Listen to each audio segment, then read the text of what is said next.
Are you talking shift? We are. It's time for the We're Talking Shift podcast. Now. Here to talk shift, Loree Bischoff. We're Talking Shift. Hey everyone, I'm Loree Bischoff. Welcome to We're Talking Shift, the podcast where I, along with my guest, talk shift because I believe the antidote to feeling stuck, along with a lot of other obstacles in our lives, begins in our minds by shifting our thinking.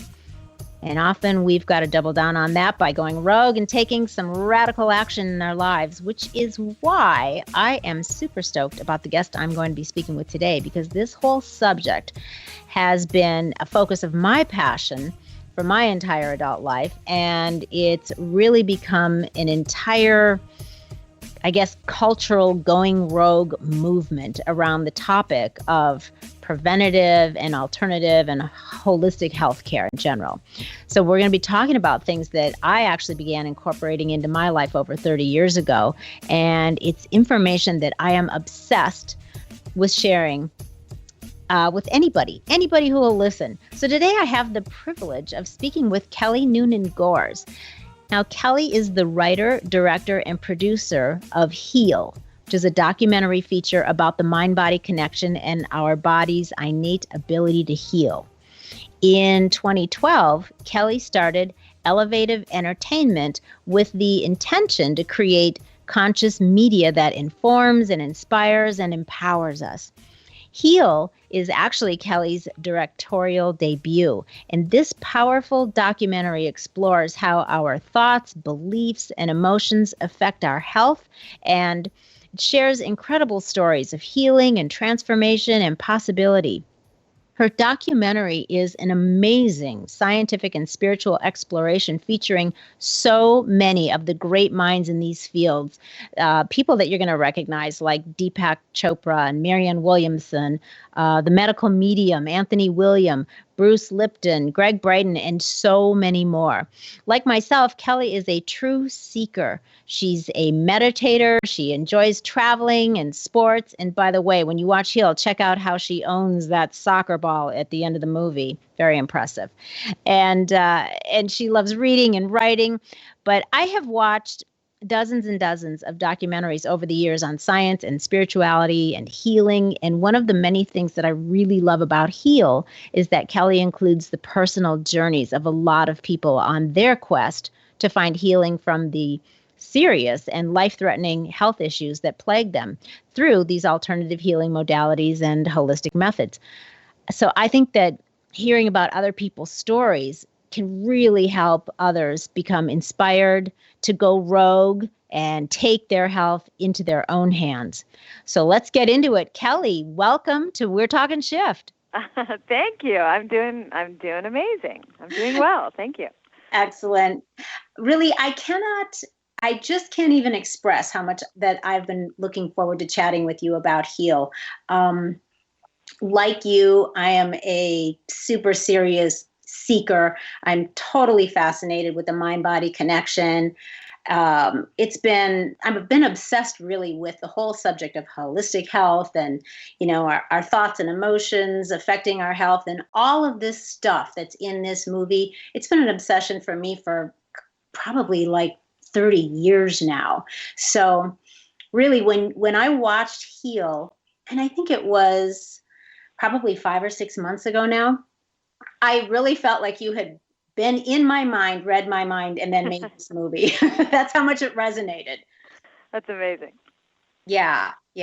So your seeking literally took you out on the road, to find and seek out all of these leading scientists and doctors and teachers in the field of mind-body medicine.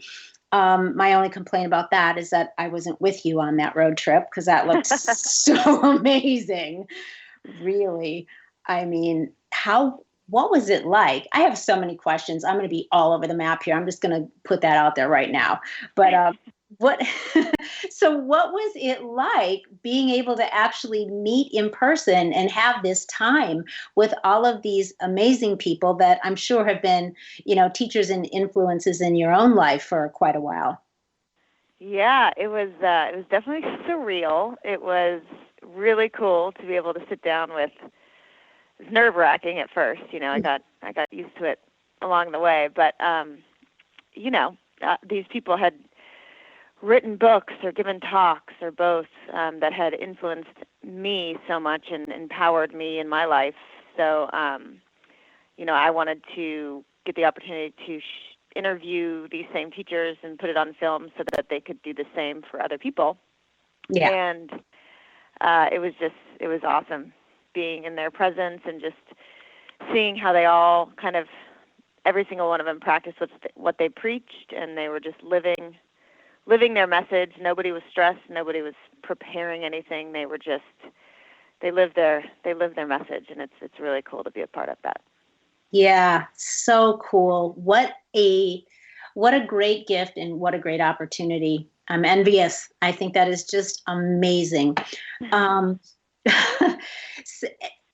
okay, so I'll circle back around to them. What I wanted to ask you, I guess, to really get into this is, this was a really massive undertaking. You spoke with a lot of people, and amongst the teachers and the doctors and the scientists, you also had a lot of people that were patients or people that were seeking alternative, methods to healing what they were dealing with. So it's one of the things that I really loved about Heal was that you also had all of these personal stories intertwined with the messages of all of the teachers and the doctors. So, yeah. So the people that you had on there with you, whose stories you were following, were they very, was anybody hesitant, or were they all really eager to share their stories? They were all eager and open, and I was so impressed, and still give them mad props for how vulnerable they were, and how, it takes a lot when you're on a healing journey. You tend to be more vulnerable because there's fear involved, there's pain involved, there's other things involved. So for them to open up and kind of share that journey with people was pretty awesome. And part of what motivated me to do that is I thought it was important. In a lot of documentaries on the same subject matter, usually you just interviewed someone that had already healed, and they kind of just told the audience of what they did or what happened, and I wanted to actually go on the journeys with people so that it would be more, you get a more realistic view into the ups and downs of actually going on it, and the tragedies and the triumphs of trying to figure it all out. So, and I think that also, part of the intention of the documentary is not only to inform and empower with this new awareness, but also the more inspiring and successful stories that you see, the more you can believe that it's possible for yourself. So it's, when you can see someone else going through it and overcoming, the impossible, or right, then it strengthens your belief that, like, okay, if she can do it, it fires you up. I can do it too.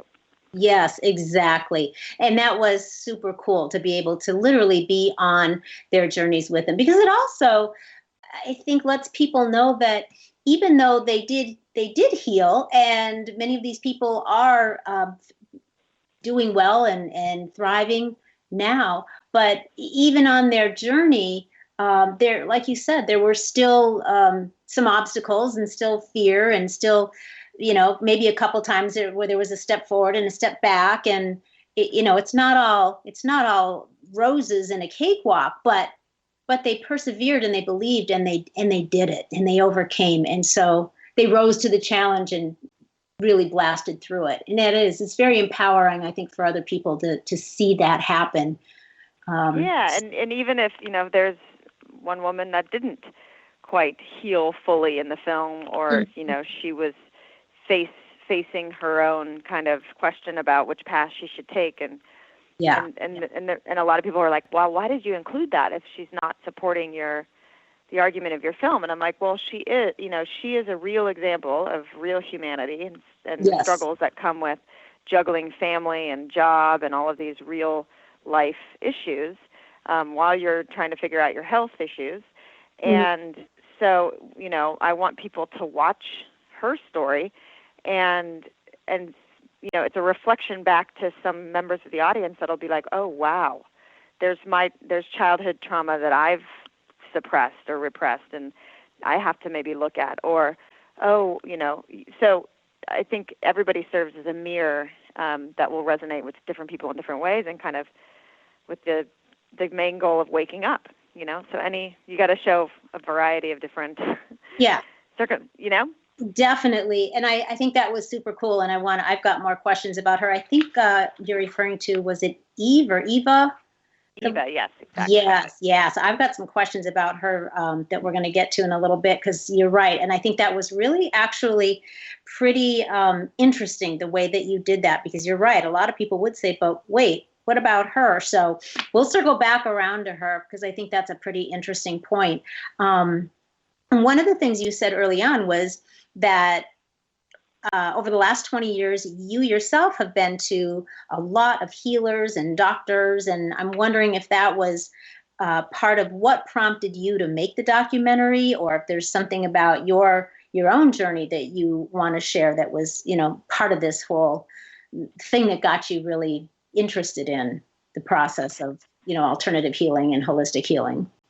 Yeah, for sure. I mean, there's so many different stories I could tell throughout my life. A lot of people ask me, did you lose someone to cancer, or did you face a, daunting diagnosis yourself that you overcame? Is that what motivated you to dive into this topic and share this documentary? And it was just a lot of little things. I've always been curious about the way things work, and I had one instance in high school where I got sick after camping, and my glands were really swollen, and they didn't go down after I got better. And they were like the size of golf balls, like protruding from my neck, which is not a great look for a girl in high school. Yeah. And so, my mom took me to a few different doctors, and they all just basically threw antibiotics at me. They tested me for mono and Epstein-Barr, both of which came back negative. But I had these big swollen glands in my neck. And the 3 courses of antibiotics I took didn't knock them down. So eventually, like 6 months later, they decided to do a lymph node biopsy, which is pretty scary because you'd go under general anesthesia. And again, the results came back inconclusive and totally benign, and still didn't know what to do. So I went to my mom's chiropractor with her to one of her appointments, and he felt my glands, and he suggested I swirl and gargle apple cider vinegar for a week or 2 and see if that, takes out the infection. Yeah, good old apple cider vinegar, right? Yes. So sure enough, it did. My glands after about 8 days, my glands went back to normal. And I was like, it was like a big light bulb going off, like, oh my God, these doctors in white coats didn't know what to do with me, but my chiropractor, the answer was at a health food store. So that was, one of that laid the foundation of my skepticism of conventional medicine, being the only answer, and my curiosity into more kind of alternative methods. And then, throughout my 20s, I was an actor, and I was constantly trying to figure out what my blocks were emotionally, so I started learning a lot about psychology and energy, and so I would see shamans and energy healers and do all this crazy stuff to remove these blocks in my subconscious or my emotional body or whatever, so I'd become a better actor. So it's pretty silly, but I just started to experience all these things and really did, peel back layers of myself and healing. And I really wanted to get rid of all the gunk that was getting in the way of me living the life that I wanted to live. So, that's basically it. It was just kind of a lifetime of different milestones that strengthened my curiosity and trying to understand how much potential we really have and the body's ability to heal itself, and I just kept getting more and more passionate about that topic. Yeah, I hear you. So what, I'm just curious before we jump into the movie here, what was your mom or your parents' reaction when the good old apple cider vinegar actually took care of your swollen glands? What did they think about it? Yeah, I mean, I don't remember my dad's reaction. He was a pilot, so he was often gone, and we just handled stuff without him even knowing it was going on. But I think my mom, my mom was like a child of the 60s and 70s, so she was a total hippie, and she was just like, oh, great, so she wasn't phased at all. Okay, so awesome. She went with the flow. Awesome. Yeah. That's very cool. Well, I noticed that when I started watching the movie, one of the very first teachers that we see in the movie is not a doctor or a scientist, but a spiritual teacher, right? Actually, the first couple, we see Marianne Williamson and we see Michael Beckwith, which, totally huge teachers of mine as well. I've been reading their stuff and studying their stuff for a long, long time. So I was delighted. And I thought it was, though, interesting. I mean, one of the first things you hear is Marianne Williamson saying, stating that all disease begins in the mind. And of course, when I heard her say that, I was like, oh yes, honey, I'm right where I'm supposed to be here. I was sold already.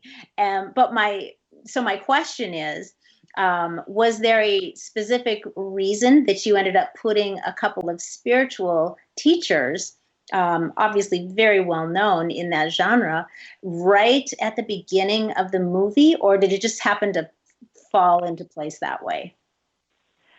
Yeah, I wasn't conscious of that decision. I think that for me, people like Marianne Williamson, I read her book when I was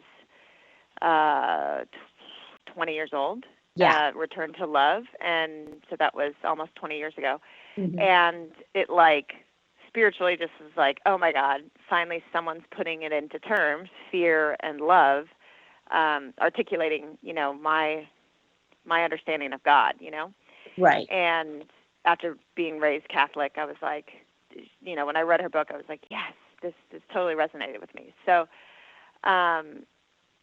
I think, and then Michael later on, about 10 years later, I started going to Agape, and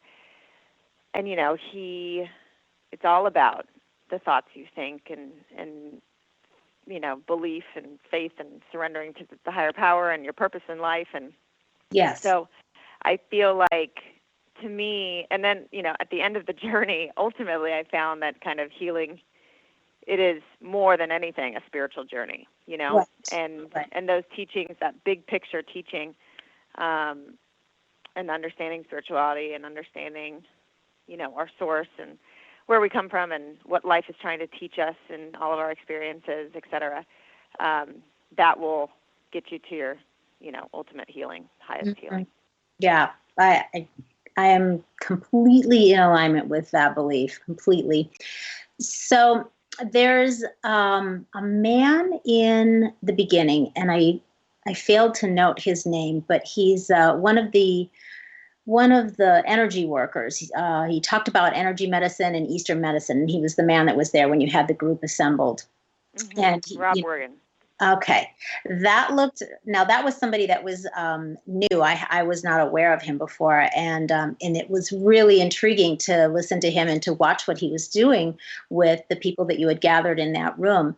And it looked like, you had people there that were suffering from MS and chronic pain and fatigue and, tumors and mystery illnesses of all kinds. And so many of them, in fact, I think most of them were at least what I would consider to be young people. These weren't people in their 80s, 70s and 80s. These are young people suffering from these chronic illnesses and mystery illnesses. And I just wondered what did they all think of that whole experience that you put together? It was really fascinating. Yeah, I think they were curious and they were honored to be there, and I think they were all open to seeing what what kind of transformation could occur. Nobody really knew of Rob before that day that was there in attendance, so it was kind of met with maybe a lot of curiosity, a lot of openness, and a dash of skepticism. Mm-hmm. But, everybody had like a real visceral experience at the end of the day. Like even when he was working on someone else, like the whole room Mm-hmm. was feeling things going on in their body. So it was very cool experience. And it is crazy how much, younger and younger people, and what I think is fascinating is they all looked healthy, They Yes. look like healthy young people, but they have all these issues that they're kind of silently, battling themselves. Yeah. So it was, it was cool. It was awesome that everyone was open. It was a very loving room. There was a lot of love and release and a lot of tears in the process. So I think, whether they healed after that one session or not, because again, they came in with some deep layers of some deep stuff. They definitely got like major cathartic release and at least healing on some level. It was pretty cool. Yeah, you could see the compassion and the empathy and just really the emotional connection throughout the room when they were even observing the person that Rob was working on.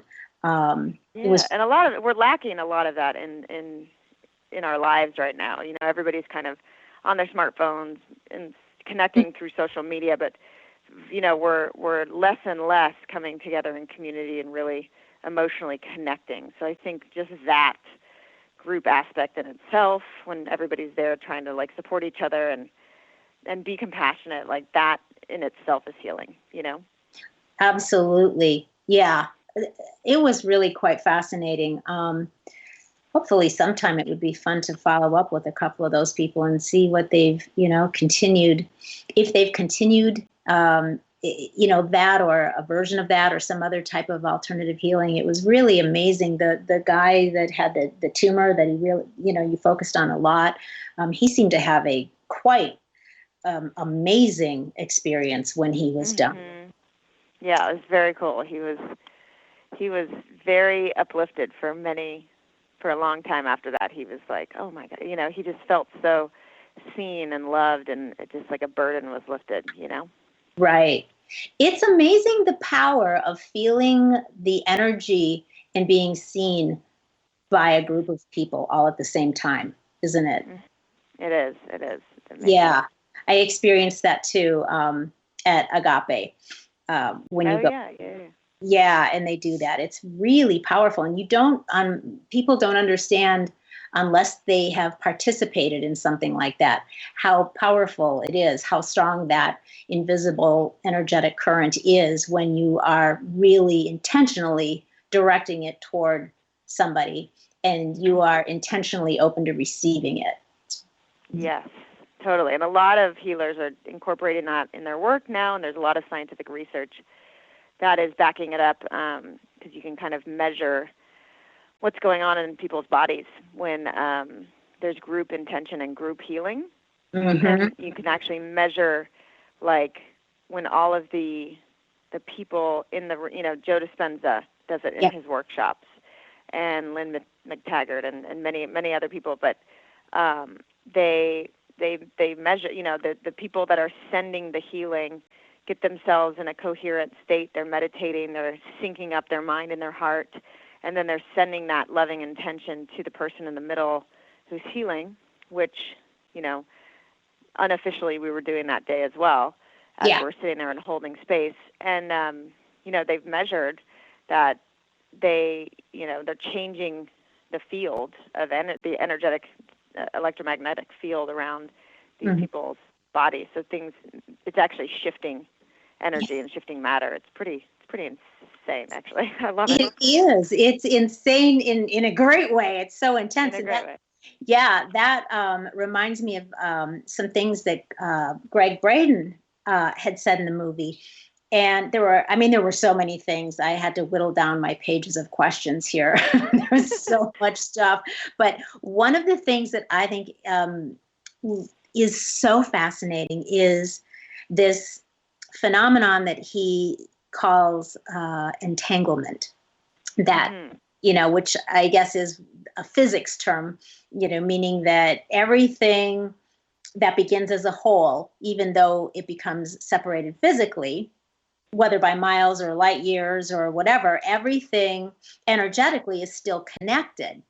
So physically we're separated, but energetically we are always eternally connected to each other on the earth, which I thought was so cool because, and tell me what you think about this, that sounds a lot also like, metaphysical spirituality. It's the same thing, only with a scientific term. You know what I mean? Exactly. So, in every kind of spiritual tradition or religion, it's like the great teachers like Jesus and Buddha and otherwise, they talk about like, life and this separation is really an illusion. And so to see someone as their body is not, the reality with a capital R. It's, we're all connected. We're all, connected behind that illusion. Entanglement is just the scientific explanation of that same concept in different, clothing. It's awesome. Yeah. He talks about the Big Bang. We started as this compact thing, and then with the Big Bang, we explode into all these different particles, and that we as humans developed from those particles. And so, but we're still connected, and they show in these quantum physics experiments that when you like split an electron and you send them 7 miles away from each other or whatever, if you tickle one of them, the other one has the same reaction that's 7 miles away because they were once connected, and they're still energetically like connected and responding at the same time. It's wild. Yeah. So I'll let the quantum physicists explain that one better. Yes. But I thought that was pretty good. They're proving it. It's pretty awesome. Yeah. It's phenomenal, really. And one of my other favorites, all-time favorites that you had on a lot was Bruce Lipton. I love him. I was first introduced to the science of epigenetics when I read his book, The Biology Belief, maybe, 9 years ago or so now. And you really feature him a lot, which I love. I was eating it up. You just did such a great job talking about explaining entanglement. Do you want to take a crack at epigenetics? Yeah, sure. I too read Biology of Belief, I think about 10 years ago. Yeah. And I remember just like you, like reading his science and discoveries and about epigenetics and going, oh my God, like everybody needs to know this, Yeah. So epigenetics really is essentially stating, and Bruce Lipton was one of the first to discover this concept when he was working with stem cells, I think 30, 40 years ago. Mm-hmm. And he realized that, our genetic code is just a blueprint, but it's our environment that turns on and off the switches of that code. So we could carry a gene that may lead to cancer or may lead to some sort of condition, but if we are in an environment that is life supportive and healthy, that gene will never be turned on. So essentially our lifestyle choices, behaviors, our environment, our thoughts, beliefs, and emotions, that makes up our environment. That is going to dictate in 95% of the cases what genes get expressed or not. So we're not really victims of our genes in a majority of the cases. Dr. Chopra, Dr. Dispenza, Dr. Lipton, they all talk about, there are some fully penetrant genetic conditions, which means if you have this genetic mutation or, there's not much you can do in lifestyle that can change it. That condition is expressed 100% of the time. Mm-hmm. So that's in about 2 to 5% of conditions. 95 to 98% of conditions, there is something you can do about it to improve, or you can affect the expression of these genes with better lifestyle choices and with healthier emotions and more empowering beliefs. So Yeah. it's, we're not victims of our genes is basically. Yeah. So that means you don't really have an excuse of, well, it runs in my family, right? Right. Exactly. Yeah. It can, but you have the power to break that pattern. Yeah. Yeah. So you may be predisposed to something because genetically your family, it's part of your genetic blueprint. Yeah. But yeah, the beauty of it, the thing that's so empowering is having this knowledge that just because I'm predisposed to it doesn't mean that it's inevitable. I actually, like you said, have controls over, if I'm going to switch that on or off based on how I choose to live and think and, the environment that I'm in, inside and outside. Exactly. And if you think about it, like, of course, it might, I can see where we adopted that belief that, oh, it's a genetic condition, I'm going to get it too because my parents and my grandparents and da-da-da-da-da. But if you think about it, it's like these same environments are getting passed down from generation to generation. So it's the same food, it's the same stress levels, unless you're actually actively working to break those negative patterns, you're doing the same habits as the one that came before you. So, of course, your genes are going to be expressing in the same way. So is it a genetic predisposition or is it just the environment keeps perpetuating and so nothing changes, Right. Yeah, same belief systems, same eating lifestyle, same everything. So then you get the same results. Interesting. Really interesting. And he had a really interesting quote, Dr. Lipton. He said, a placebo, or let me see, where is it? A placebo, positive, which is a positive thing that can cure you of anything. But a nocebo is a negative belief, and that can actually cause us any illness and can cause death simply because you believe it. Yes, the power of words. So a lot of people know what placebo effect is. It's, and it should be, I think the placebo effect should be exploited more. It's like when they're testing drugs, let's say they give a group of 100 people an antidepressant, and then they have to give a control group of 100 people a sugar pill to see what, the efficacy of the drug is. By comparing the differences in reactions between both groups. And what they're finding is even people in the control group that are taking the sugar pill, and upwards of 50 to even 75% of those people, because they're just expecting that this pill, they're told they're getting an antidepressant. They're not told they're getting a sugar pill. So they believe and expect that this pill is going to help them, even though it's an inert substance. There's nothing in the pill that can help them. So what's happening is because they're believing and expecting that this pill is going to alleviate their symptoms of depression, their body makes their own pharmacy of chemicals that are mimicking what the drug is doing. So essentially our minds and our brains are the best pharmacy. So, the placebo effect is fascinating, and it just shows, goes to show how much our beliefs and our expectations about what's possible affect our biology. But the same can a belief in the opposite direction, a negative belief or a nocebo, can produce the same effect. So all of the experts told me one story or another of how they've heard of a guy that was misdiagnosed, that their scans came back and was told that he had lung cancer because there was a spot on the scan, and it's stage 4 lung cancer, you've got 2 months to live, and sure enough, the guy dies within 2 months, if, not right at 2 months, because, again, he's buying into the belief that he's dying, and he's expecting it to happen.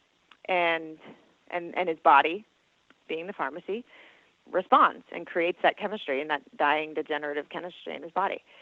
So, and then the doctors find out that, the spot on the lungs was actually like dust on the X-ray machine or whatever. Like, it sounds terrible, but they all had a version of that story where they weren't actually sick, but because they were told they were, and they were so fearful and they were so expectant of their body breaking down and dying that, 90% of the time they die like within the exact same time frame that the doctor gives them. So it just goes to show like the power of words, the power of someone's prognosis. Mm-hmm. Like we really need to be vigilant about what we're allowing people to tell us is possible with our bodies, and and know that there's so many other possibilities. We don't need to buy into someone's opinion of what we're capable of. Right. Yeah. It's funny because that whole thing about the prognosis. I was actually watching a show last night with my husband, The Good Doctor, and yeah, it's such a cute show. But we were watching it, and there's a scenario where the doctor is giving the patient the prognosis. If you have the surgery, here's this. And it was basically almost a death sentence, almost certain death. But if you don't have the surgery, it's also certain death. So your two courses of action both lead to death. It's just a matter of which one's going to happen first. And my husband's like, wow, I mean, what would you do if you are sitting there in the doctor's office? You have the diagnosis, you have this tumor or whatever.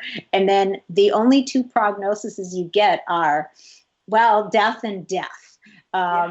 What would you do? And I was like, I would never, ever even stick around long enough to hear a prognosis, let alone find myself in the position of having to pick one of those. There would be so many other things I would be doing. And that reminded me of the statement, and maybe it was Dr. Lipton, I don't remember, in the movie, that said, accept your diagnosis, but then don't accept the prognosis. Right. So yeah. And that was another big, I think that's one of the, it's a really important point of the film, because, and again, all of the experts agree that, especially if you're getting a double whammy, certain death is your only option, that's when you go seek a second and third and fourth opinion. And if they keep telling you that's your only option and they give you a percentage, it's like, okay, what did the 2% that survived do? If so, and you just, exactly, Kelly Turner talks about it in her cancer research with radical remission survivivors. It's the ones that were told they have 1% chance of survival with this stage 4 cancer. And everyone she talked to, these 1,500 cases of spontaneous remissions that she studied, they were all sent home to die. They were all told that there's nothing else we can do. We've done all the treatment we know how, and your body is failing you. Get your affairs in order, and good luck.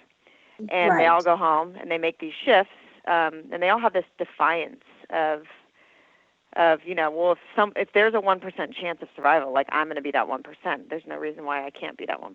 So you kind of have to have a defiance in the face of a prognosis, and realize that there is other possibilities.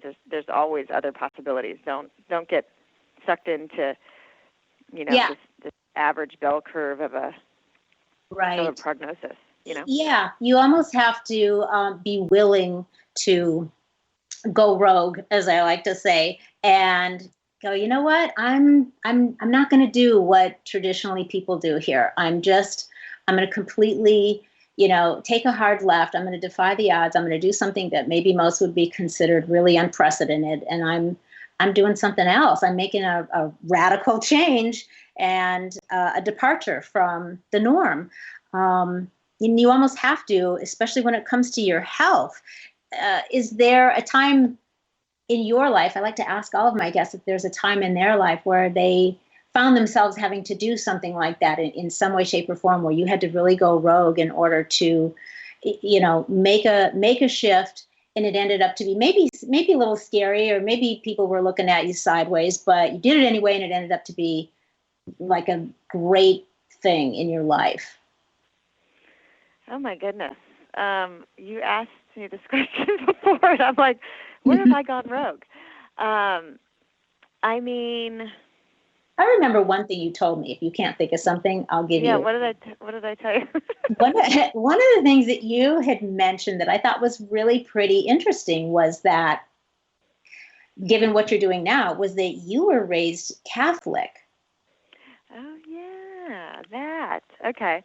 Yeah. Yeah, I mean, I kind of went rogue at an early age because I came from a very Catholic family.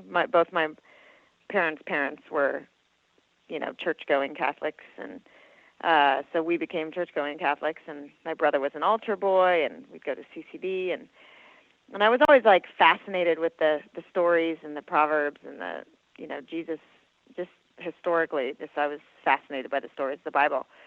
But something always felt like, not missing, but just not fully, like, okay. So when it came time for confirmation, which is what you do, it's kind of like a bar mitzvah, I guess, if you're Jewish, you're confirming your faith. You're confirming you're promising that you're going to be Catholic forever, I guess, is how I took it back then. Uh-huh. And I was like, well, before I, get married to the church, like, what, there's Buddhism out there, there's Judaism, there's all Hinduism, there's all these other religions, like, how can I confirm to one if I haven't studied all the others, and this was at 12 years old or whatever. So yeah, that's a little bit going rogue. I asked my parents. I'll say for a 12-year-old, I think that's some pretty deep thinking there. My mom was like, you just didn't want to go to the confirmation classes is what it really boils down to. But I remember going, I can't confirm to something, I want to be true to my word, like until I understand everything else. So I didn't get confirmed. I asked them my parents if that would be okay, and they said, oh, okay. Well, yeah, no, it's whatever you're free to do what you want to do. So they're cool about it.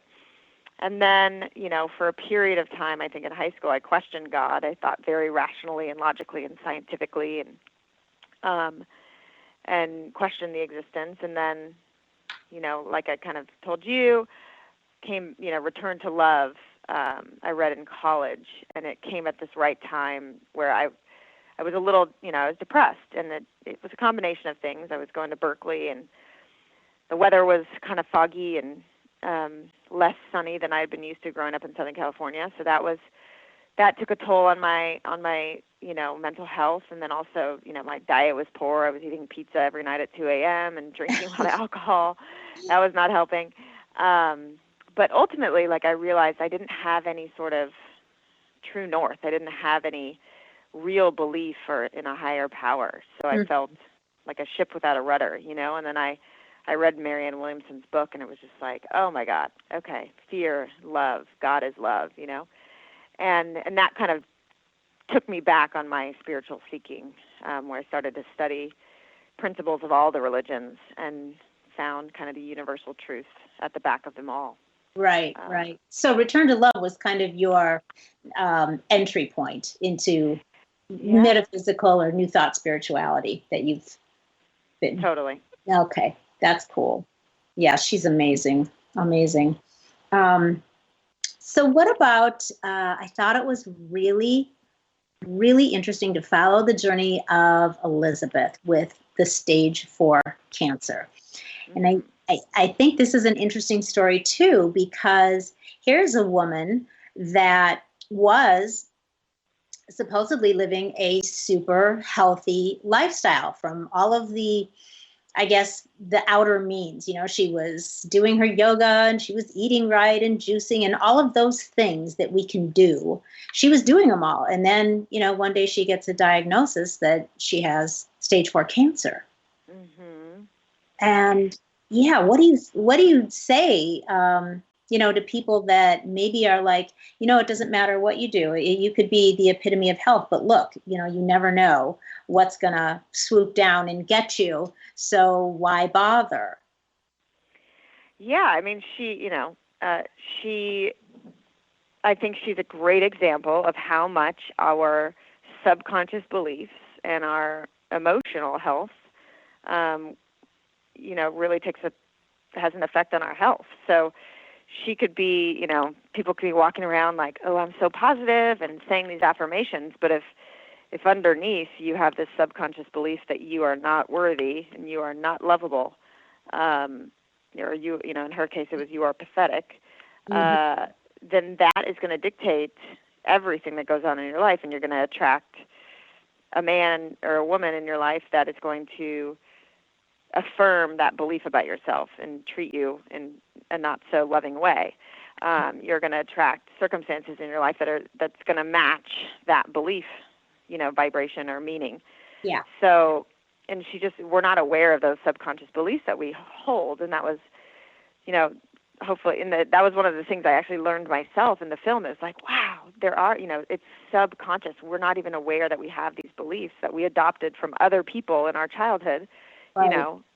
And so, like, when you're doing everything right on the surface, it's oftentimes not enough if you're eating right and because these emotional stressors that are, coming from these negative and disempowering subconscious beliefs that you hold about yourself and about life, those dictate everything. So eventually your body's going to start breaking down because you're carrying around that stress, and you keep, you keep attracting circumstances in your life that is trying to make you look at those beliefs and change them.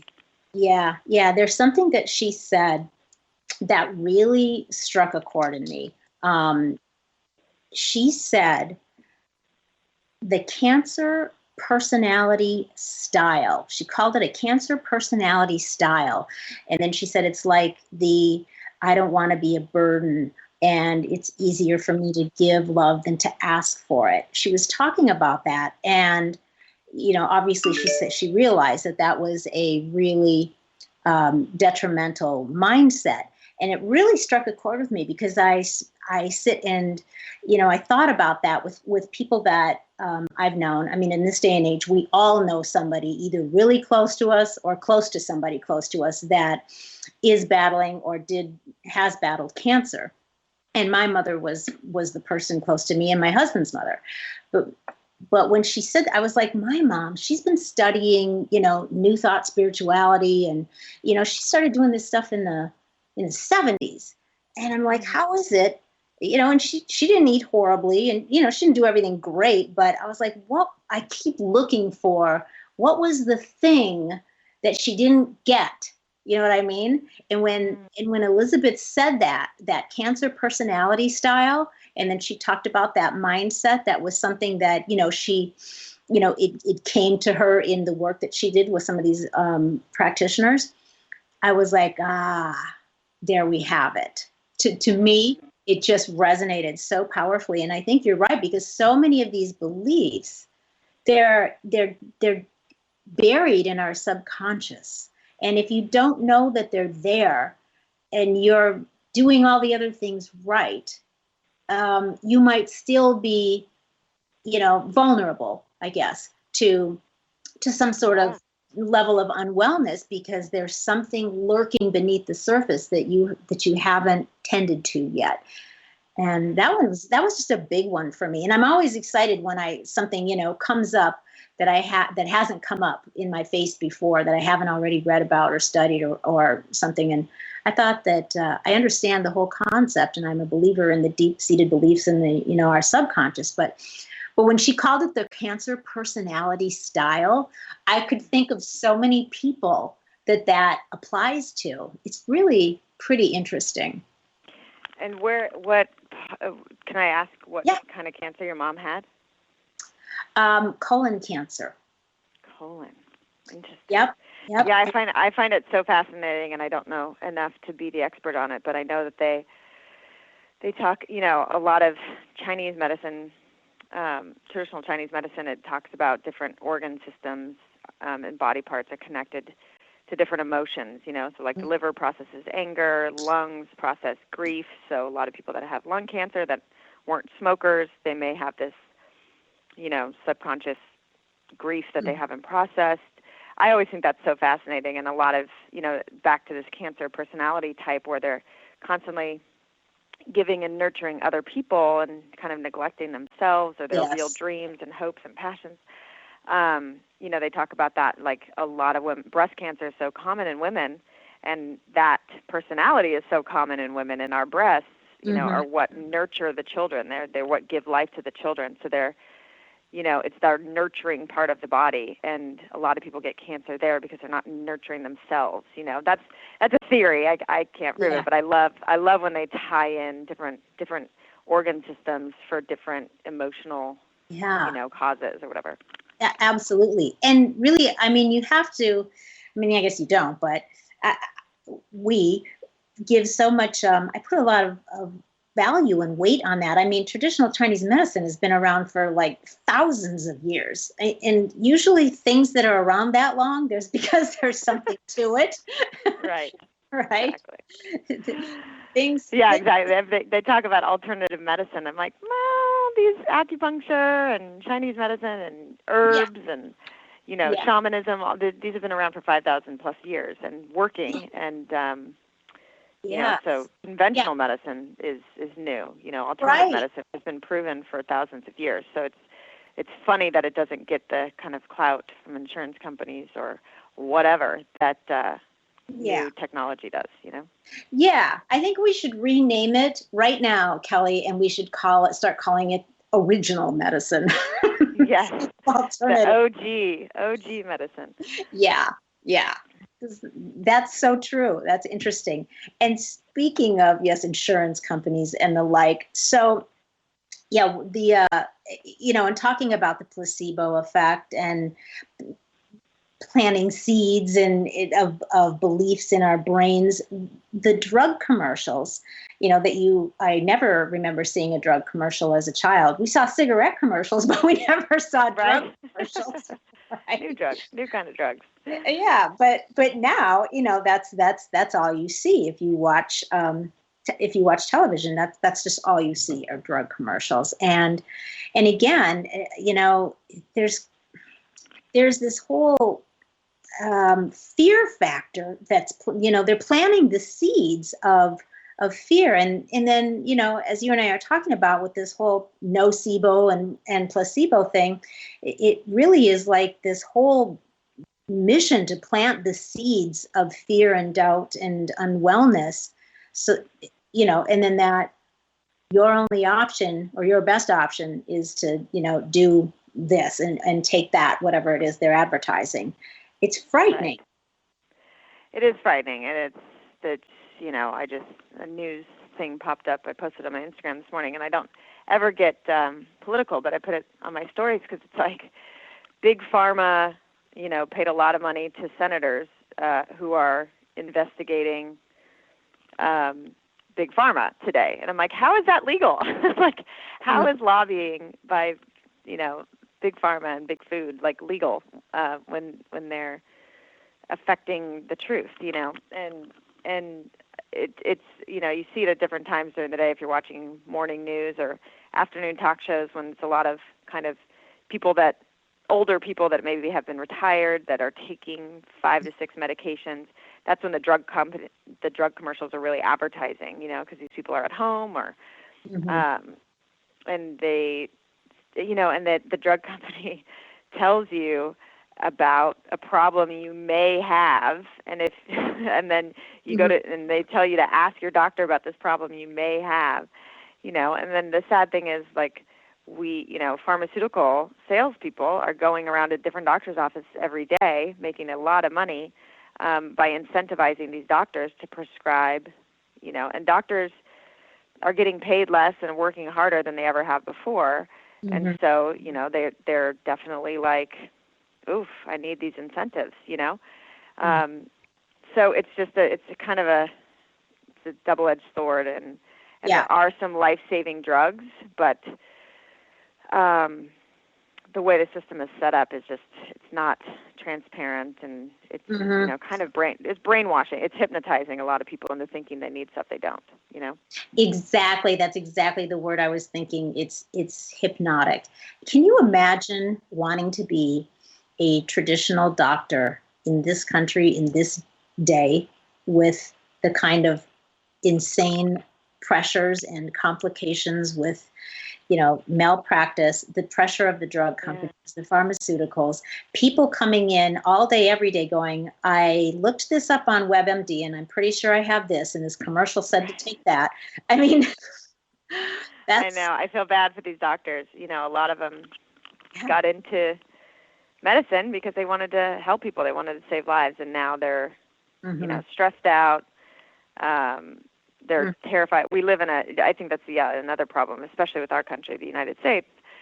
We're just a sue-happy society, and so doctors do a lot of things and make a lot of decisions that aren't in the best interest of the patient because they need to protect themselves from liability, and it's really sad. Yeah, it's a mess.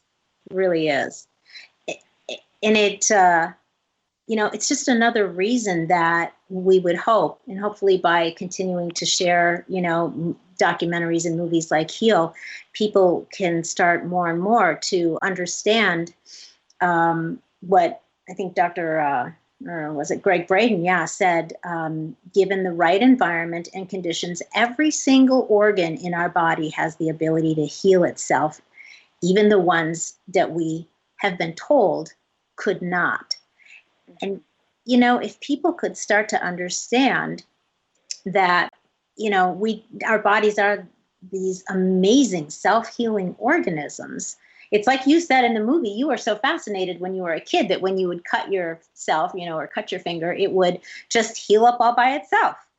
And it's really quite miraculous. Yes, I agree. And yeah, I love when Albert Einstein says, there's two ways to look at life, as though nothing's a miracle and as though everything's a miracle. I just think if you really think about it, like, it is miraculous that we can cut ourselves and then the cut disappears after 6 days or whatever it takes to heal a cut, and it is miraculous that our heart is beating and all of these systems are going on in our body right now, digesting our food, hormones regulation, all this is happening without us thinking or doing anything. And I think that's a miracle. Our bodies are capable of just such amazing things, and it has such a, supernatural intelligence. I'm fascinated. Yeah, I am too. And I think the practice, and I know you're a meditator, so am I. And how do you think the practice of meditation affects you when you're not meditating? So you sit down and, maybe you meditate for 15 minutes or 30 minutes or an hour, and then you go on with your day.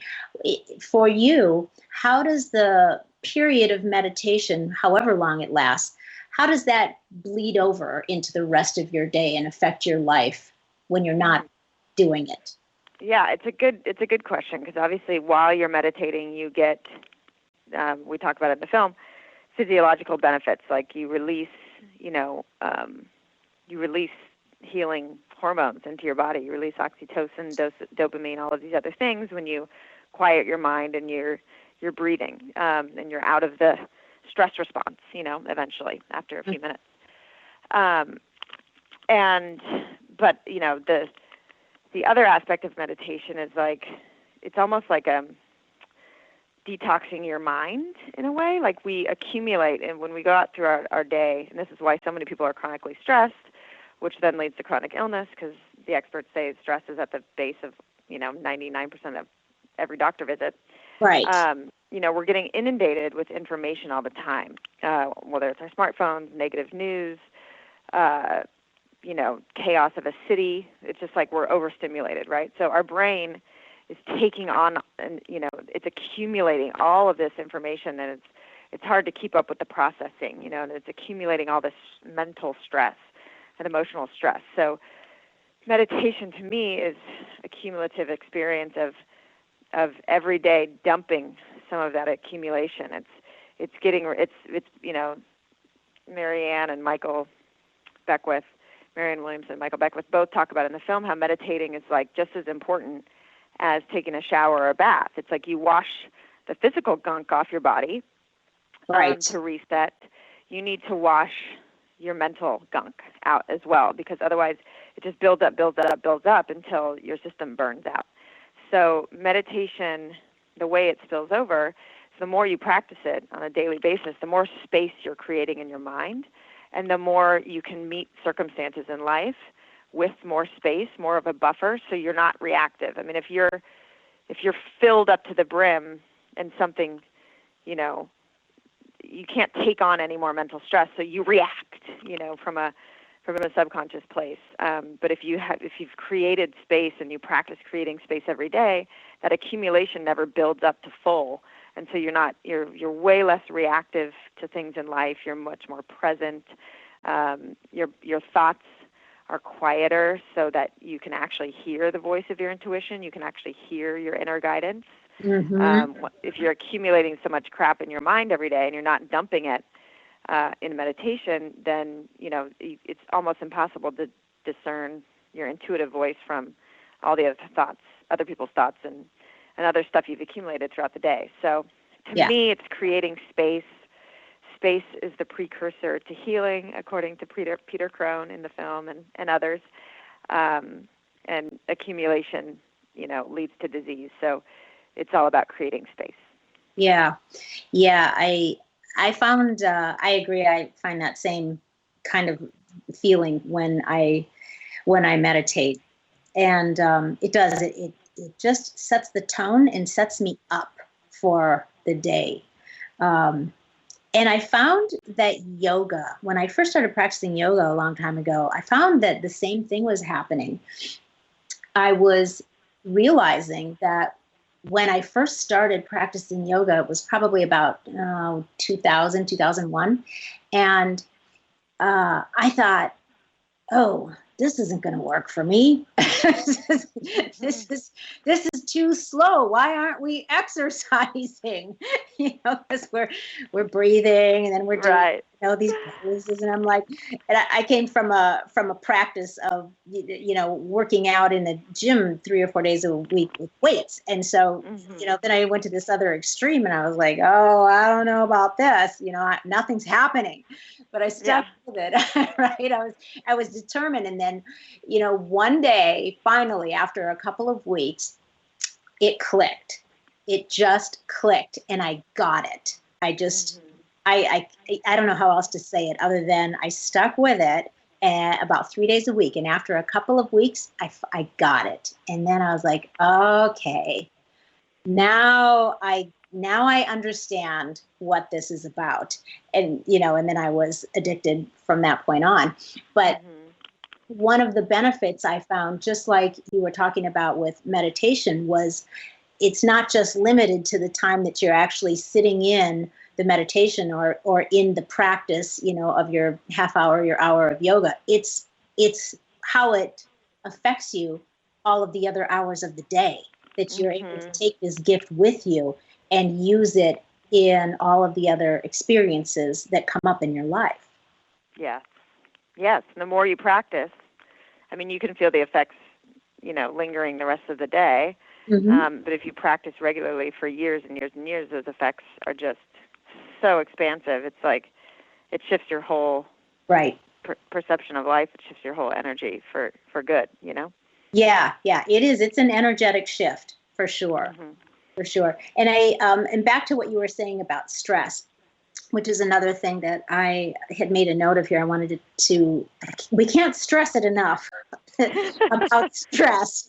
So being, what all of these experts and doctors and scientists and our spiritual teachers are saying, it's the root cause of most of our diseases and unwellness. It's still that old version of our fight or flight response and the stresses that are just accumulating all day, every day, and how all of that stress shuts down our immune system. And I wanted to talk a little bit more, just because I really wanted this to hit home with people that are listening, is I think it was Dr. Lipton again that said the only consequence that will come from this is chemistry of fear. Illness and disease, yes, is the only consequence that'll come from the chemistry of fear. So fear has an actual chemistry in our bodies. So I just want to make sure that we leave no stone unturned about that whole topic, and let's just explore a little bit more and help our listeners understand what he means about the chemistry of fear. Yeah. So we have when you're in fear, you're in fight or flight response, right? And that response is designed as a survival mechanism. And the nervous system is, you're either in sympathetic nervous system, which is fight or flight, or parasympathetic nervous system, which is rest and repair. So they're mutually exclusive. If you're in fight or flight, it's basically mobilizing all your resources in your body. So you stop digesting your food, you stop your higher brain centers, you stop your immune system. All of these things that require energy get deprioritized to the number one priority of running from the tiger that's about to eat you. So that's what the fight or flight response is in there. And it gets you all the energy from all those other systems that it temporarily shuts down and puts it into your muscles and guards your organs with extra blood to fight for your life or run as fast as you can. And that survival mechanism is awesome, but it's designed for a sprint. It's designed for, 20 to 30 minutes to get you away from the threat.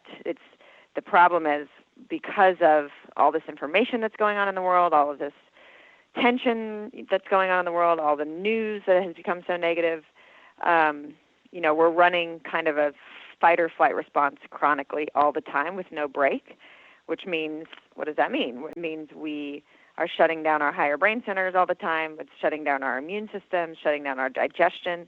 So we're sicker, we have more digestive problems, and we have a lot of brain fog. Mm-hmm. And this is not good. So again, our bodies are designed to heal, but if you're in a chronic stress mode, we're not healing, So yeah.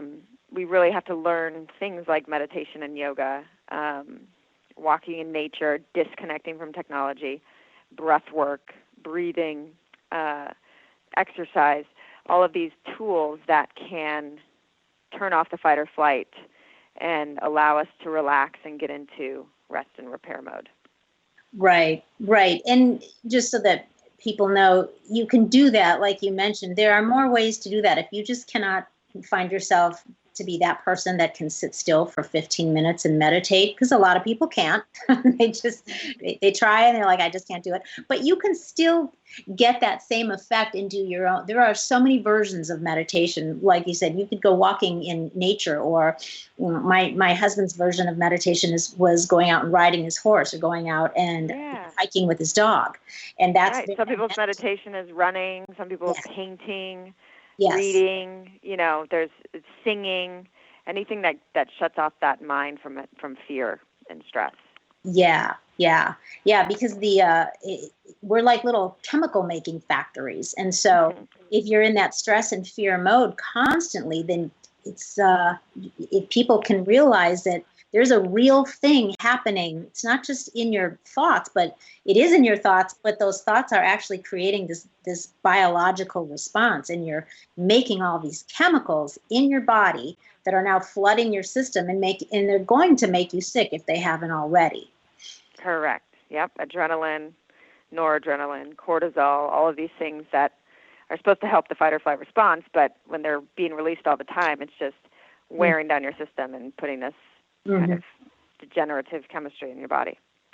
Yeah. So what do you think about, let's come back for a minute and talk about Eva. So Eva was one of the stories that you were following throughout the movie, and she had this mysterious rash, or these skin eruptions, right? Mm-hmm. And so, you had guided her to seeing several different practitioners. And it was really interesting. I mean, first of all, seeing what these were, it looked like it was really debilitating. It was serious. It wasn't just like a couple of red bumps, like a mosquito bite. This was stuff, right? Yeah, these were like massive boils, and it goes to show that she's such a tough cookie.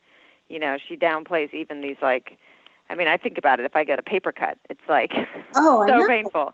And she's got these massive open sores on her body when she has a breakout, when she has a really bad flare-up. And I just can't imagine the pain and discomfort that she's in. And it just goes to show that, she's downplaying even that as just this little skin condition. I mean, this is like a serious breakout, but she's just her whole life, and we see as we kind of get a glimpse into her childhood trauma, her whole life, it's like she's she was forced to grow up so fast because her dad abandoned them, and her mom needed to be taken care of. So she was the mother of the mother at 9 years old or something. Right. And so, that developed a little girl who neglected everything of her own desires and took care of everybody else, and had to do some pretty tough things for a little girl to do. So she developed this thick skin, and I'm just going to battle through it, and I'm just going to make sure it's done, because if I don't, nobody else is going to do it. Mom is not capable, and Dad's gone, and I've got little sisters and brothers, and I've got to step up. So she's taken that mentality and still after, just not putting herself first, Mm-hmm. and it was, but when we were doing the film, it was the first time she kept going to conventional doctors and everything and specialists, and nobody could give her answers. And when I started taking her around to like different practitioners, alternative quote unquote practitioners, yeah. That was her first kind of glimpse into, her emotional and childhood trauma that she had suppressed, Yeah. And looking at trauma is almost as painful as experiencing it for the first time. So it was understandable that it was like 3 steps forward, 2 steps back, on that journey, because it was just her first foray into kind of looking at what's beneath the surface, Right. It seems like, because we were talking about stress, that as a child of 9, her very stressful life began at the age of 9. Mm-hmm. And so there, you have all of this stress. I mean, can you imagine trying to figure out how to take care of an adult, your mother and your younger siblings at the age of 9? No. And then the sadness and anger that you're never allowed to feel because you just don't have time, and nobody's there to give you sympathy. Yeah. So you repress all of your feelings. Yeah. I felt for her. I really did. And it made me think of the Anita Moorjani story. Mm-hmm. And how... Oh, yeah. Yeah.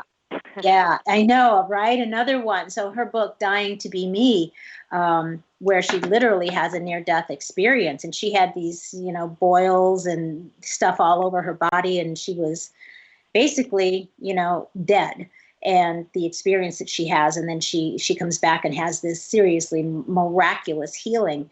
And I thought about her story because, she was saying that it made her realize that every choice that she had ever made in her entire life was made from fear.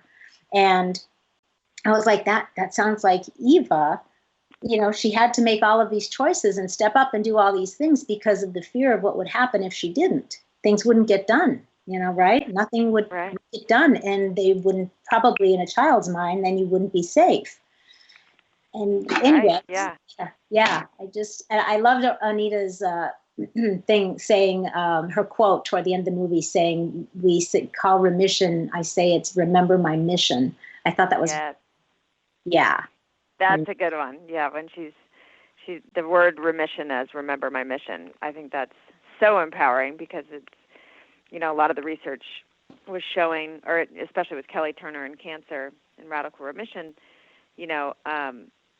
finding reasons for living was one of her 9 key factors to healing. And yes, we all have a purpose and a passion and gifts to contribute here on the earth while we're here in this lifetime. And a lot of people, Jeffrey Thompson talks about it eloquently too. It's like, there comes a time in life where you come to a fork in the road, and it's either, turn left and follow your passion and follow your heart, even though all signs are pointing to risk. Like, that's not the safe path. That's not the path that your parents want. And, or you turn right and you go to medical school and you become a doctor because your dad and your grandpa were a doctor. And that's what everybody in your society and your family say, that you should turn right, but your heart is telling you to turn left. And he says, the minute you turn right and take the safe path, that's when disease begins, So it's like, remember my mission that Anita says. It's, if you're in remission, it's like it's your new lease on life. Follow your passion, follow your heart. That calling in your heart is a signpost, is a spotlight on what your gifts are, that you're here to contribute to the world, and follow that. Yeah, I love that. Love it. She's beautiful. Mm-hmm. A lot of people get a lot of resistance, I think, from their partners, their families or the people around them, if they even maybe mention sort of going rogue and looking at original healing or holistic paths of healing. What advice would you give people that are in that kind of an environment? How important is that kind of support? It is. That's one of the biggest challenges, right? So people mean well, but they out of their own fears and their own subconscious beliefs, they're projecting onto you what they think you should do, because they want you to live, they want you to heal, they want to be helpful. But I mean, again, it goes back to spirituality, and all healing is spiritual. It's like your body knows best. Your body is who's communicating to you, your higher self, your inner guidance, your intuition. That's the highest voice, right? That's going to be the highest truth. So other people have all sorts of reasons for telling you their opinion. But I would encourage everybody, and this is another one of the 9 key healing factors of Kelly Turner's research with radical remission, is following your intuition. And you really have to quiet out everybody else's fears. You got to be very vigilant and guard yourself against other people's fears that they're projecting onto you, so that you don't adopt them as your own. For instance, I don't tell many people this because I had already started the film. It wasn't a catalyst for me to do the film. But, I went to an integrative doctor. I actually was taking my husband there to switch doctors because I wanted someone a little bit more holistic for him, rather than just a pill prescriber. Yeah. So I took him to this integrative doctor who's amazing and constantly going to conferences and educating himself on the newest medicine and newest breakthroughs in alternative medicine, et cetera, et cetera. And, I said, well, I might as well just do a full blood panel on myself, just in case there's anything I can clean up or, I'm lacking or deficient in, I can correct it. Yeah. So the result of the blood test was that I was riddled with mold, and I tested positive for Lyme disease. So this was maybe 4 years ago, and I'm sitting there and I go, okay, I remember I grew up in Southern California, so mold is very common if you're living by the seaside because there's a lot of moisture in the houses. But we're not educated on mold, but it's like the black mold and the really damp, poorly taken care of homes that are going to have the most detrimental effect on the human body. So some molds are, you can just process out of your system, but like the black mold, it's really bad. So I was exposed to black mold in an apartment that I lived in when I was going to college at UCLA, because I couldn't afford a really nice apartment at the time. And but I remember it was this damp little place in Santa Monica. And I remember starting to about 2 months into living there, I started having breathing issues. I felt like there was chalk in my lungs. And then lo and behold, I'm looking up at the wall and there's black spots coming out above my closet, And I called my mom up and we looked at it and we're like, oh yeah, this doesn't look good. This is mold. Let's move you out of here. So I moved out after 3 months of breathing in this lovely black mold. Oh. And felt better, found a different apartment, whatever. Nobody educates people on mold. It doesn't leave your system, especially if it's the gnarly kind. It just kind of hides in your tissues and proliferates and slowly, silently wears down your immune system, because your immune system is always trying to find and battle these little spirit keats or whatever. Mm-hmm. And so I was like, oh, wow, okay, that makes sense. Let's treat the mold. And my doctor was like, well, we should treat the Lyme because that's more, that's kind of a scarier diagnosis. And he says, luckily you can afford to go to the best clinic in Germany and do the 3-week course of antibiotics. And I said, hold on a minute. Even this is my doctor who I really respect and admire.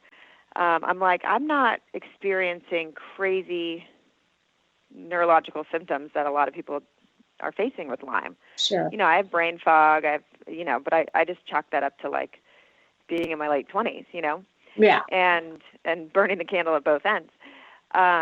I go, let's just treat the mold first because, I'll do antibiotics as like a last resort. And so he said, okay, we'll just keep an eye on it and just keep making sure that your health doesn't decline. And in the meantime, we'll treat the mold with high doses of vitamin C and glutathione intravenously. Okay. So I did that for about 6 months. The mold cleared out. I still had a little left.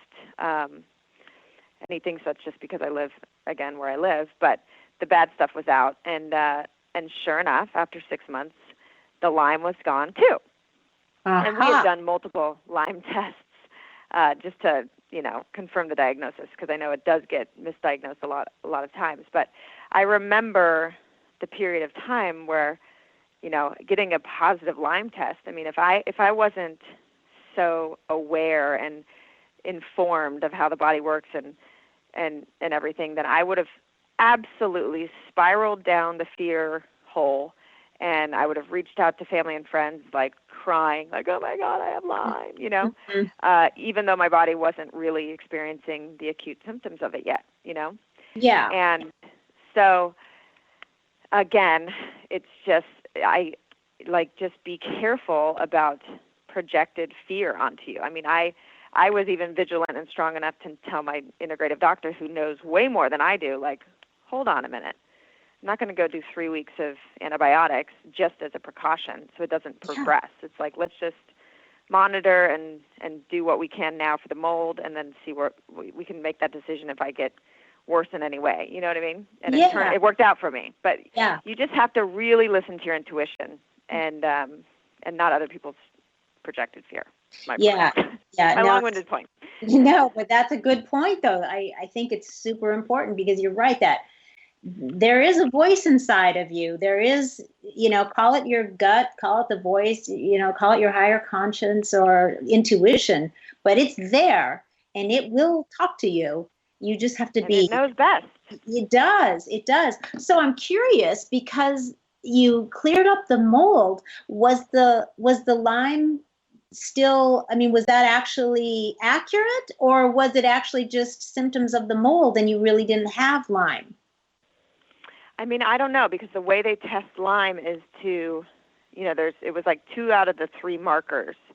And I think that, they're testing for this certain bacteria that shows up. And when I talked to Anthony William, the medical medium, while I was interviewing him, he said, when Lyme disease first was discovered in Connecticut back in the day, it was a viral disease. And somewhere along the line, it got connected to bacteria. So he said, even the experts are confused about what Lyme is these days. And he says, you could have something going on in your system and have neurological symptoms that look like Lyme, but if you go to a multiple, sclerosis expert, you're going to get that diagnosis. So there's a lot going on in Lyme, and that is confusing and not very clear. And so he seems to think that it's actually a viral thing. But right now they're attaching it to, the indicators that it's in your system are actually this certain bacteria that they're finding. So interesting. Who knows? I'm not an expert enough on the topic, and I don't know what the truth is. I just know that it was there. We tested again at like the top Lyme lab, just as like a second opinion. The same 2 markers showed up as positive. And then after 6 months of detoxing my system and flushing out through the IVs of high doses of antioxidants, the mold and the Lyme were gone. Nice. Yeah, that mold is tricky stuff. I had an acquaintance that told me a couple of years ago that a similar thing happened to her. She didn't realize it. She had been exposed to black mold in a place she was living for quite a few months, I think, and couldn't figure out why all of a sudden she was just exhausted and not feeling well and brain fog and, the whole thing. And finally, after multiple tests, that's what it turned out to be. And it was really debilitating for many months for her. It was terrible. And it was the first time I had ever heard of such a thing. And that was just like, I don't know, 2 years ago, maybe. Mm-hmm. It's crazy. Yeah, I think we really need to be educated on mold. Mm-hmm. It's for sure totally debilitating. Yeah, I got lucky. I mean, it was in my system for 15 years before it was found. And I was just luckily I'm relatively healthy in other areas, so it kept my immune system was strong enough to keep it at bay. But I had symptoms, but they weren't acute. They weren't debilitating. And other people that are maybe have a toxic burden or tons of stress in their life, that's a triple whammy between the mold and the stress and bad food or whatever, and your system just can't process it. So luckily, I got lucky. My system was keeping it at bay, Right. So was your husband open to your suggestion to see some alternative healing doctors and suggestions for whatever he was going for? What was his attitude about it? Surprisingly, he was. The way we found this integrative doctor was through another surgeon friend of mine, a friend of ours. So he really respected and admired his opinion and referral. So I give him credit for that, for finding us like the best and smartest integrative doctor. But the fact that he was open, because I came into his life and I just noticed that his concierge doctors were kind of just prescribing pills and not really, treating him, taking into account all the other things in his life. And I was just like, whoa. This is insane. Like, you take a pill for after you eat for your stomach. Like, you take, I'm like, this is not healthy. And it's not sustainable too, because, if you're taking an antacid pill after every meal or after every big meal, eventually your body adapts and you're actually becoming more acidic than you would be without the pill. And whatever system, so it's helping your maybe digestive tract, but the side effects are throwing off, systems B, C, and D that are connected to it, so that requires another pill. So it's just being aware of how the body works. So thank God he was open to it. That's cool. Did it help then, the new protocols that he was introduced to? Did he follow through, and did they help? Oh yeah. People are just like, oh my God, you look so much younger. He's got more energy. He's, he takes a lot of supplements, and very, it's like the medication is. We've gotten it all out of his system except for one that's like required for a genetic condition. A clotting disorder. But other than that, it's like he's healthy as a bee. He runs on the treadmill, as fast as any 25-year-old, and he's just in great shape. His cholesterol has dropped. Everything's amazing. Nice. Thank God. Yeah. I bet he really loves it when he hears people say you look so much younger. Totally. Exactly. That's always motivating, right? Yep, exactly. So, Kelly, do you see the connection between the healing, the quantum physics, the spirituality, all of these different modalities, and what people, know to be or think they know to be the law of attraction? Yeah, I think so. Yeah. I've heard it called the law of attraction. I've heard it called the law of vibration or resonance. Yep. I think for some people, like, the law of attraction has a bad rap because it's, associated with who knows what. But I find that it is, quantum physics is just that. Everything is vibration, and you attract, like vibration. Like attracts like. Yeah, I do too. I see. I think people that maybe poo-poo the law of attraction, perhaps they just don't have quite all of the, what do you want to call it, understand the depth of it, how it really works. Sometimes wording really throws people off. But if looking, if you substitute certain words, it's kind of like all these different things. I find if I'm reading about, the law of attraction, and I'm reading about, one of my New Thought spiritual books, or I'm reading about quantum physics, I'm seeing all of the same things with different words. Yes, totally. Yeah. But it's exactly. I mean, there's just examples of it we could talk about it for forever, but we talk about it in the film a little bit, where, in quantum physics, Joe Dispenza talks about, rather than the Newtonian physics law of cause and effect, quantum physics is showing that, we humans and our beliefs, expectations, and thoughts and emotions, we actually cause an effect. So by, visualizing what it is we want, and then, bringing our hearts into the equation and feeling the feelings of that desired result, and focusing on that and practicing that over and over, that feeling and thought creates the desire, or attracts the desired result, or, it actually, they say, the thought, the feeling creates the healing. So when you combine that elevated emotion with that intention, that actually starts to neurologically and physically start to, cause the end result that you're looking for. It's pretty wild. Yeah, I agree. I think so too. And it seems like, in that whole same, I guess, thought process,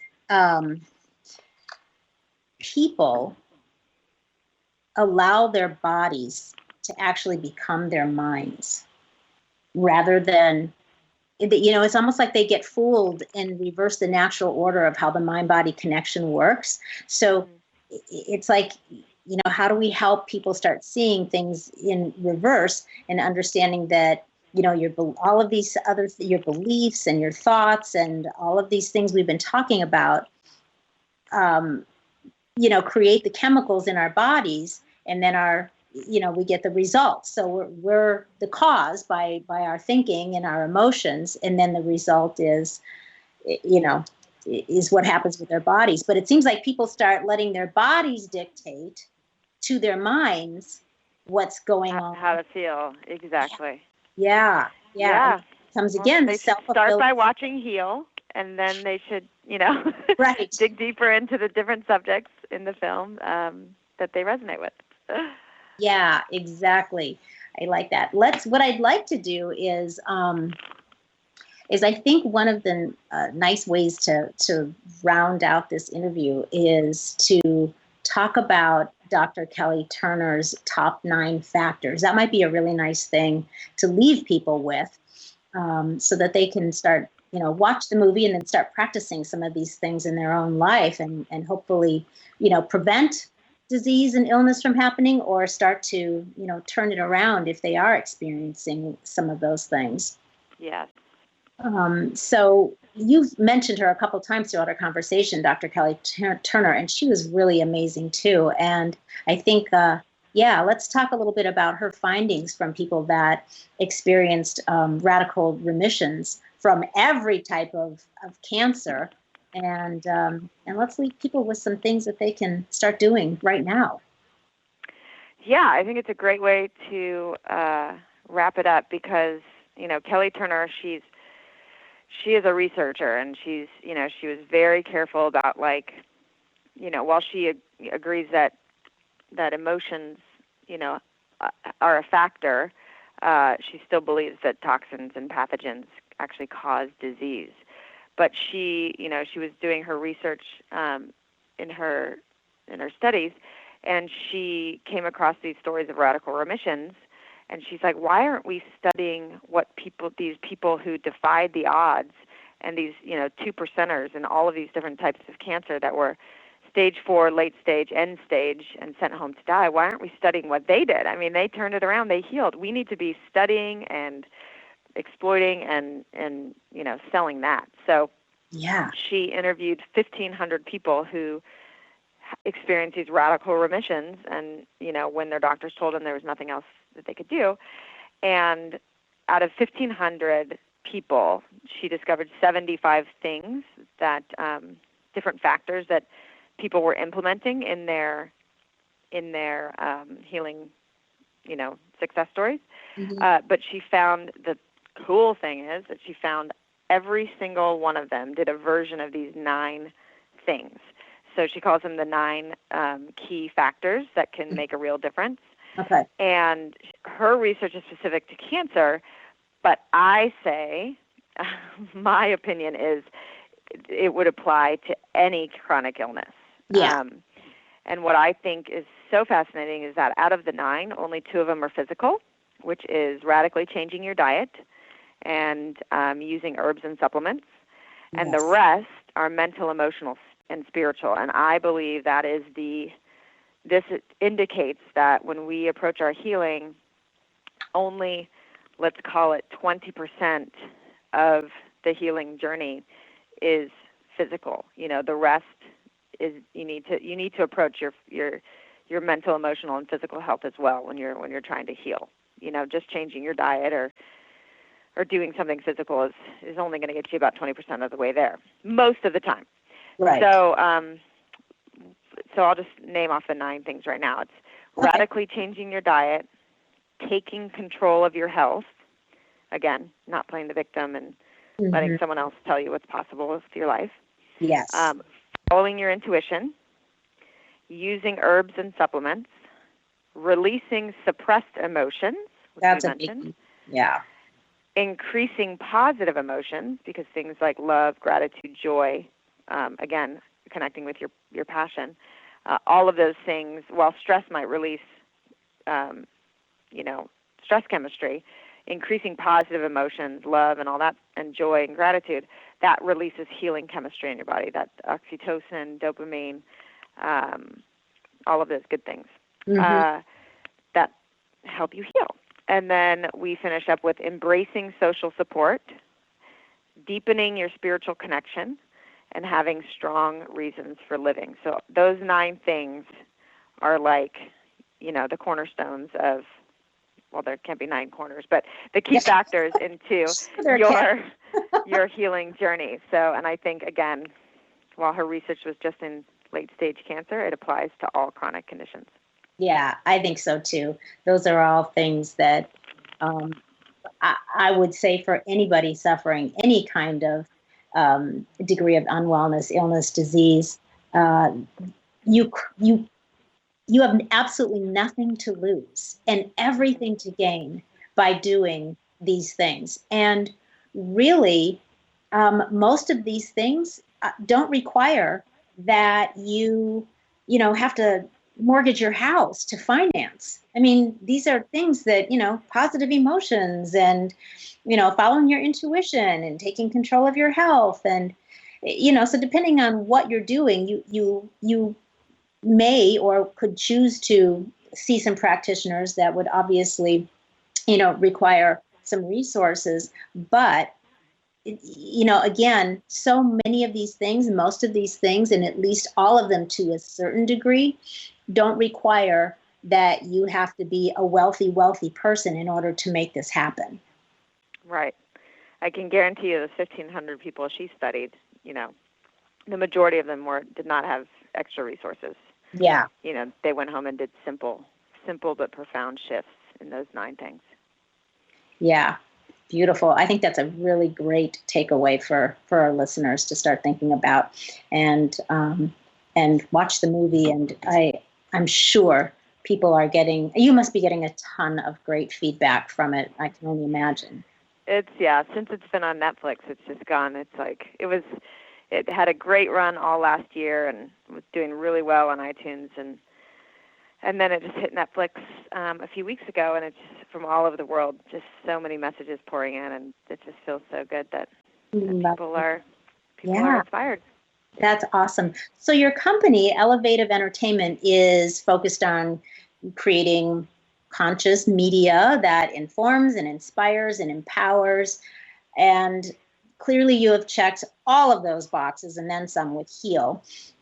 So my question is this like just the first of many documentaries or initiatives to come? Is there other, are there other things that you're kind of developing or? Well, there's still so much going on with Heal. I mean, we're in the works talking about developing it into a TV series because there's so much to cover. I just finished the book, which will be out in the fall, which is the book version of the documentary. So there's a lot still to be done with Heal, but and then also I am going to have a child in May. Oh, so exciting! So, congratulations! Yeah. Say that again. I said congratulations. That's so exciting. Yeah, thank you so much. So that's kind of the next, project I'm birthing will be a little human that I get to so I think that's my next chapter and focus for, at least the immediate year, but always open to the next kind of calling I receive. Awesome. That's so wonderful. I'm very excited for you. And I'm sure you're getting anxious and excited too. May, that's going to be here in a minute. So I know it's crazy. That's awesome. Okay. So before I ask you my final question, would you like to share where people can find out more about you, about Heal, and anything that's coming down the pike for you? Where can we find you? Yeah. So we're on Facebook and Instagram as @Heal Documentary. I'm personally on Instagram as @KellyGores, Gores. And then we have our website, healdocumentary.com, and you can purchase it off the website. It can take you to Netflix, iTunes, Amazon, DVD, etc. And you can find out there's more resources and links there to the experts, etc. So That's where you'll find us. Beautiful, beautiful. So my last question, Kelly, is what would you tell people is the value of making a seemingly radical move in their life and going rogue? Oh, gosh. Well, big risk, big reward. Ooh, good. I think it's always good to go rogue when your heart is telling you to go rogue. I wouldn't go rogue just to go rogue, because that might not end up well. But if your heart is telling you over and over, and or the universe is trying to gently nudge you in a certain direction that may not feel safe or be the norm or be what your parents or significant other think is best for you, if your heart keeps telling you to go in that direction and the universe is giving you signs, then that's, I would say, going rogue and following your heart is always the right thing to do, because there's just endless joy and happiness at the end of that path. Nice. I love it. I concur wholeheartedly. That's beautiful. Yeah.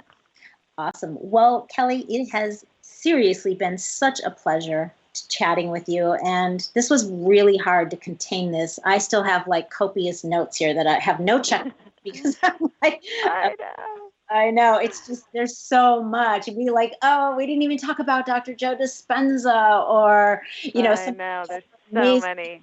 I know, but that's okay. Maybe we can, do this again at some point down the road and talk about some things that we didn't get to this time. But it's awesome, and I really wish you continued success with all of your future endeavors. And I'm sure that Heal is going to keep building and building. So let's plan to come back around in a while and talk again. And I hope the rest of your pregnancy goes smoothly, and I wish you well. Thank you. Thank you so much for having me. And yeah, we will definitely keep in touch. Thanks for having me. Wow. How inspiring was that, my friends? I actually feel like I just ate an amazing 5-course meal. Maybe we just heard from the next Oprah. Possibly. If you haven't seen Heal yet, I strongly urge you to check it out. have something handy to take notes on with too, because I am certain that you're going to want to make notes. And if you can, talk the other members of your household into watching it with you. It will definitely be more impactful than you trying to explain it to them. So if you liked what you heard today, please share it and give it a killer rating, please. I would love that. Be part of the movement to help others learn what's possible when it comes to radical healing and why going rogue could change their life for the better. We'reTalkingShift.com is one place to connect with me. I would love to hear your thoughts about today's show. And if you're trying to make some shift happen in your own life and you'd like some private coaching, reach out to me there as well, or at LoreeBischoff.com or on Facebook. Thank you for listening, everyone. Until we talk again next week, stay feisty, my friends, and go make some shift happen. You too, Gary V.